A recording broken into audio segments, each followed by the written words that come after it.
This is lesson 13.2, theoretical probability of compound events.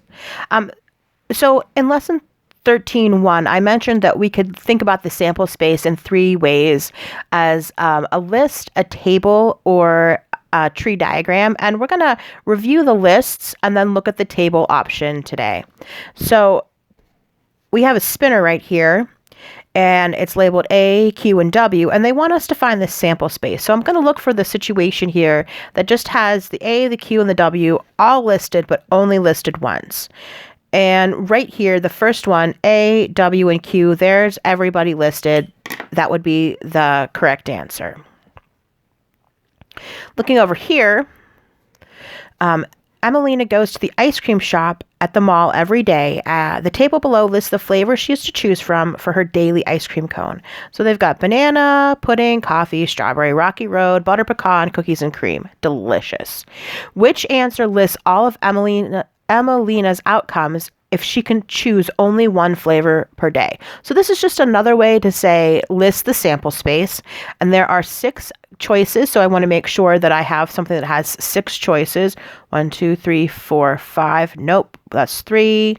1, 2, 3, 4, 5. Nope. 1, 2, 3, 4, 5, 6. So it's looking like this one. I just want to double check really quick that all of the different flavors are listed and that nothing's doubled up to trick me. So yep, all 6 are labeled and there's just one of each. Okay, so that was thinking about it as a list, but we can also write the sample space as a table, and sometimes that's just easier to organize all the outcomes. And one of the places that the table is used a lot is when we look at the sum of 2 dice. So I'm going to roll 2 dice and I'm going to add the numbers up and see what I get. And I've already filled out the table for you right here. So if I rolled a 1 and a 1, I'd add them together to get a 2. And a 2 and a 1 would make 3, 3 and 1, 4, so on. And there's the table. And you can see that there's a lot of patterns in here, as part of like what happens when you roll these dice. But we just want to think about maybe writing the sample space, and that's just to list out all of the different outcomes without putting any like doubles or multiple appearances in there. And when we write the sample space, we give that this curly brace, this weird bracket that kind of looks like the letter E. If you can't write that, don't worry. You could just use a regular parenthesis. It's not that big of a deal.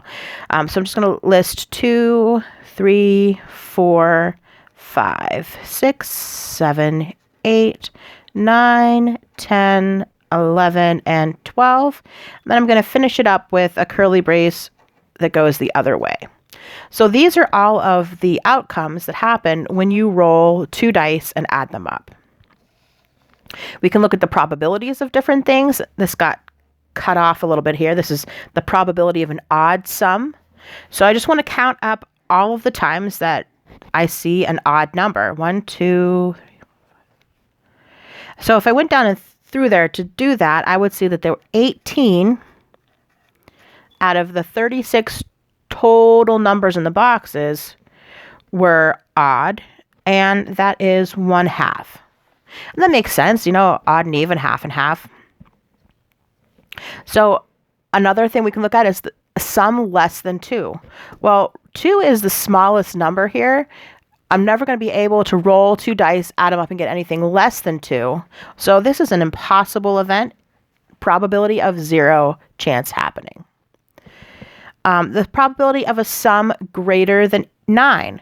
So I want to look at my table and I'm going to count all the times I see a number bigger than 9. 1, 2, 3, 4, 5, 6. And again, there's 36 total things that happen. So the chance of that is 6 out of 36, or 1/3.